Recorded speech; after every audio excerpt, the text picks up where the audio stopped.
How to unlock apps on Android. So in order to regain access to locked application, users have to go to settings on your device. Now you have to scroll all the way down and tap on privacy. Now next to permissions, tap on privacy option and under privacy protection select AppLock.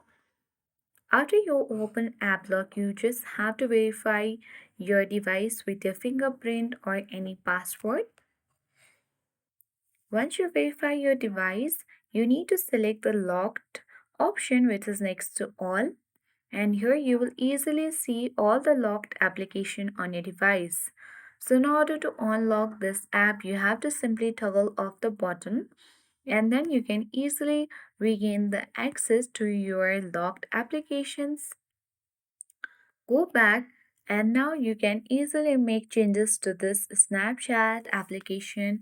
If you want to delete or uninstall this app, then you can easily do it. Also, you can do other activities as well. So in this way, you can easily unlock apps on Android.